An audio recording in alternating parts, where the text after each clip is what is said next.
No ahojte všetci, dneska by som vás chcel prezentovať môj nový kompresor Vevor. Ide o kompresor s plňacím tlakom 300 barov, chladený vzduchom. Je to veľmi maličký, kompaktný kompresor, ktorý obsahuje autostop funkciu, kde si navolíte, na aký tlak chcete pušku natlačiť. Ďalej obsahuje kabeláž, ktorú pripojíte na autobatériu. Pokiaľ strieľate niekde mimo domu, nemusíte riešiť fľašu, zoberiete si tento kompresor, ktorý je fakt maličký. Zapojíte na autobatériu, dofúknete pušku, teda vzduchový systém vo vašej puške. Neodporúčal by som plniť fľaše potapacké s ním. Myslím, že by to bolo možné, ale markantne by sa znížila životnosť toho kompresora. Mám to teraz pripravené tak, že mám tu už prednastavený filter. Tento filter nebol súčasťou balenia. Toto je vlastne môj setup, kde mám takto prepojené filtre do systému vzduchovky. Tu vám ukážem, to bola súčasť balenia. Tiež tu bol filter na tieto penové valčeky, ktoré sú takisto aj tu, ale tento filter je dlhší. Je to extra filter, ktorý som dokupoval. Všetko nájdete na AliExpresse. Toto je penový filter, ďalej pokračuje vzduch, ide ďalej. Toto je granulový filter, ktorý, ako môžeme vidieť, je masívny. Obsahuje 3 zložky granulátu na extra čistý vzduch, nakoľko nechcem zaniesť regulátor s vlhkosťou a nečistotami. Ukážeme si v rýchlosti, ako to funguje. Ja som začínal pred mnohými rokmi streľbu. Ešte ako neskúsený som samozrejme kúpil pumpu. Pumpy som sa zdal po krátkej dobe, nakoľko pri pumpe sa treba starať o tie tesnenia, mazať to, lebo pumpa má za chvíľu sprdne tesnenie a už to není ako by to malo byť. Potom som išiel do fliaš. Fľaše sú dobré v tom teda, že máte to jednoduchšie. Dopustíte za pár sekúnd vašu vzduchovku, ale je tam zase oštara s plnením. V dnešnej dobe, čo som počul o známych, posledné mesiace už vyžadujú aj tlakové skúšky, ktoré doposiaľ nevyžadovali.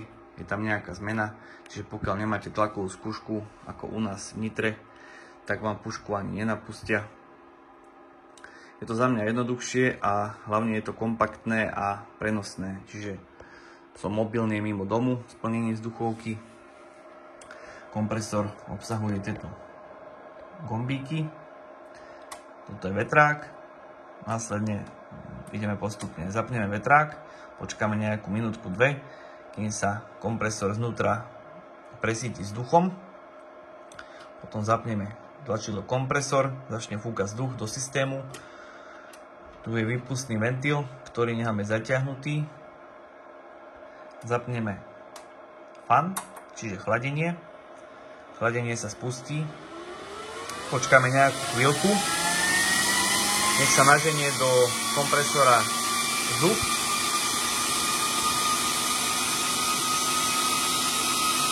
Mám prednastavený tlak na nejakých 280-290 barov, nakoľko moja puška disponuje s 300 barovým tlakom pracovným. A zapneme kompresor. A to je celá veda. Tu nám ukazuje teplotu kompresora.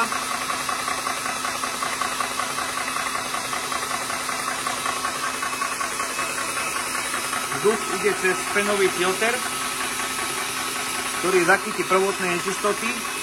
Ďalej sa posúva cez vysokotlakovú hadicu do tohoto masívneho filtra, ktorý vzduch vyčistí na 100% a ďalej sa vzduch presúva do vzduchového systému mojej petúcej vzduchovky.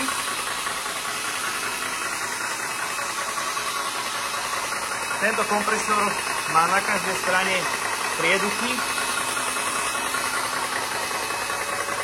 Tady filtruje vzduch.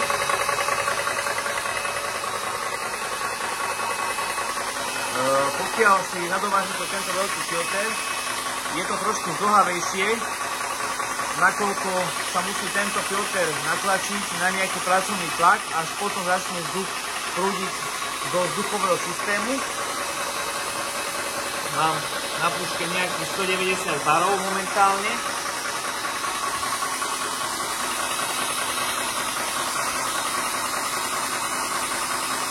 Plniaca doba približne od tých 190 do 300 barov je nejakých 8 minút.